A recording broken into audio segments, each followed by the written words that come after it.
പ്രിയപ്പെട്ട സഹോദരങ്ങളെ, വിശുദ്ധ മത്തായിയുടെ സുവിശേഷം 28-ാം അധ്യായത്തിൽ യേശു എതിരായരുടെ ദേശത്ത് ചെയ്ത ഒരു അത്ഭുതത്തെ പറ്റി വിവരിക്കുന്നുണ്ട്. നമുക്കും ആ ദേശത്തേക്ക് ഒന്ന് കടന്നുചെല്ലാം.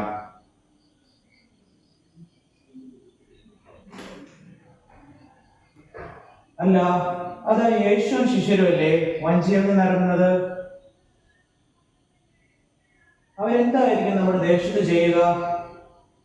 അയ്യോ, അവരെ കിഴക്കോട്ടുള്ള ഭാഗത്തേക്കാ പോന്നേ. അവിടെയാണ് ആ ഭ്രാന്തരുള്ളത്. ഗുരു ഗുരു ഒന്ന് നിൽക്കണേ, ഞങ്ങളുടെ ദേശത്തേക്ക് സ്വാഗതം. അങ്ങ് ഇതുവഴി എന്താണ് പോകുന്നത്? നമുക്ക് നഗരത്തിലേക്ക് പോകാം, അവിടെ എന്റെ വീടുണ്ട്. അങ്ങ് ഇതുവഴി പോയാൽ അങ്ങയുടെ ജീവൻ അപകടത്തിലാവും. അവിടെ ഒരു ഭ്രാന്തനുണ്ട്. ഗുരു, അങ്ങെന്താണ് പുഞ്ചിരിക്കുക മാത്രം ചെയ്യുന്നത്? ഞാൻ പറഞ്ഞത് അങ്ങേക്ക് മനസ്സിലാവില്ലേ? അവിടെ ഒരു ഭ്രാന്തനുണ്ട്. അവന് വിശ്വാസബാധ ഏറ്റിട്ടുണ്ടെന്നാണ് ഞങ്ങളുടെ സംശയം. അവൻ എല്ലാവരും ഉപദ്രവിക്കും. സഹോദര, എന്നെ തടസ്സപ്പെടുത്തരുത്. എനിക്ക് അതുവഴി പോകേണ്ടിയിരിക്കുന്നു. എന്റെ പിതാവിന്റെ ഹിതം എനിക്ക് നിറവേറ്റണം. ഓ, ചെന്ന് കയറി കൊടുക്ക. എന്തായാലും നമ്മൾ പറയുന്നത് ആരും കേൾക്കുകയല്ല.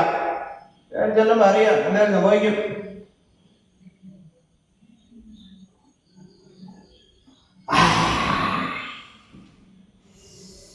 ഇന്നത്തെ ദിവസം ശരിയല്ല.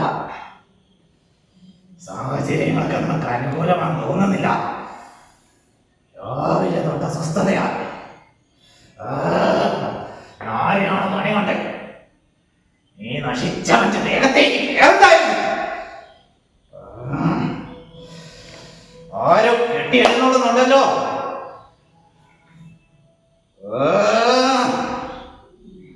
ഇരിക്കാനോ നിൽക്കാനോ കിടക്കാനോ വയ്യ. ഇവരെ കൊന്നും കൂടെ പറഞ്ഞാലോ?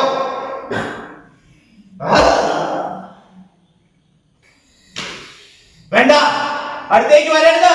ദൂരെ പോ. ഞാൻ നിങ്ങളോടാണ് പറയുന്നത്, ദൂരെ പോ.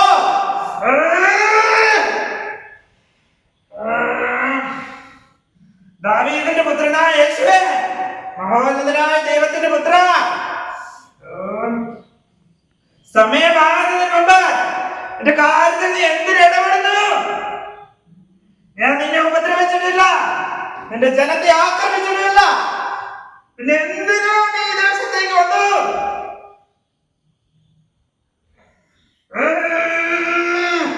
തൊല പെരുത്തു വരുന്നു.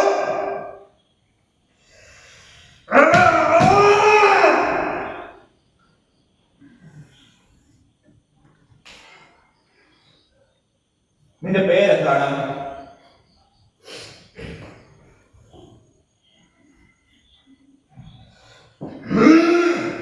നിനക്കറിയണോ എന്റെ പേര്? ഞാൻ ലഗിയോൻ. കേട്ടോ, നിങ്ങൾ അനേകം പേരുണ്ട്. ഏതാണ് ഞങ്ങൾ ഭർത്താക്കാൻ പോകുന്നേ?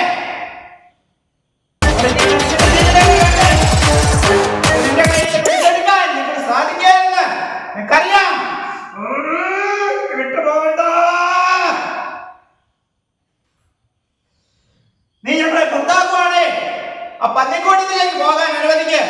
അവിടെ കുറെ മണ്ടന്മാർ പന്നി മേയിക്കുന്നുണ്ട്.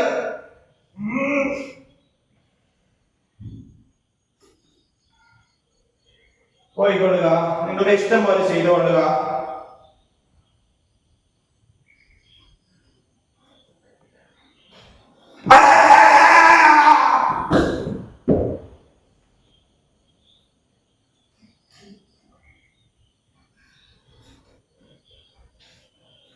അയ്യോ ഗുരു, എന്താ പറ്റിയേ? നീ എന്താ ചെയ്തേ?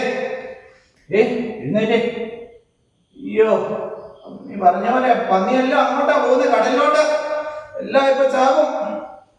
തല്ല് കൊള്ളാതെ ഇവിടുന്ന് പോകാൻ തോന്നില്ല. ഈശോയെ, ഇവിടെ ഇറങ്ങി തിരിച്ചത് നാട്ടുകാർ തല്ലുകൊണ്ടി ആകാനല്ല. ശിഷ്യന്മാരൊന്നും പേരേ ഉള്ളൂ, തല്ലാനൊന്നും അറിയത്തില്ല. എഴുന്നേറ്റാ. എന്ത് പറ്റി? മരിച്ചുപോയോ?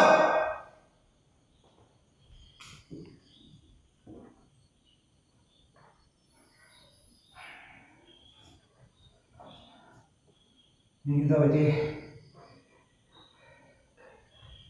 ഞാൻ സ്വതന്ത്രനായിരിക്കുന്നു.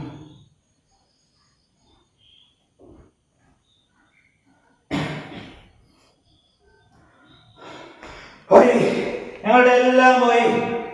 ഞങ്ങൾ ഇതുവരെ സമ്പാദിച്ച സ്വത്തും എല്ലാം പോയി. പന്നികളെല്ലാം കടലിൽ പോയി ചത്തു. ഇതാ ഭ്രാന്തനല്ലേ? ഇവൻ എങ്ങനെ സുഖം പ്രാപിച്ചുകൊണ്ട് ഇരിക്കുന്നു? ഓഹോ, അപ്പൊ അതായ സംഭവം. നീ ഇവനെന്ന് പുറത്താക്കി വിശ്വാസികളല്ല ഞങ്ങളുടെ പന്നികളിൽ കയറിയല്ലേ? ഗുരു, എന്നോട് ഞങ്ങൾ അപേക്ഷിക്കുന്നു, നിങ്ങളെ ഉപദ്രവിക്കരുത്. നിന്നെ എതിർത്ത് നിൽക്കാനുള്ള ശക്തി ഞങ്ങൾക്കില്ല. ദയവായി നിങ്ങളുടെ ദേശം വിട്ടു പോകണം. എല്ലാവരും നിന്നോട് കെഞ്ചി അപേക്ഷിക്കുന്നു. വരൂ സ്നേഹിതരെ, നമുക്ക് പോയേക്കാം ഇവിടുന്ന്.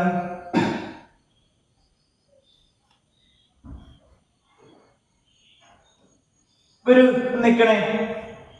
എനിക്ക് നിന്റെ കൂടെ വരണമെന്ന് ആഗ്രഹം. എന്റെ കൂടെ ജീവിച്ചാൽ മതി. ഈ നശിച്ച നാട്ടിൽ ഞാൻ ജീവിക്കേണ്ട ആവശ്യം എനിക്ക് വേണ്ട മകനെ. അതല്ല ദൈവഹിതം. നീ പോയി നിന്റെ ജനത്തോടും കുടുംബത്തോടും ദൈവം നിനക്ക് ചെയ്തു തന്ന മഹത്തായ കാര്യങ്ങൾ പറയുക. എനിക്ക് എന്റെ പിതാവിന്റെ പ്രവൃത്തികളിൽ വ്യാപൃതനാകാനുണ്ട്. നമുക്കിനിയും കാണാം.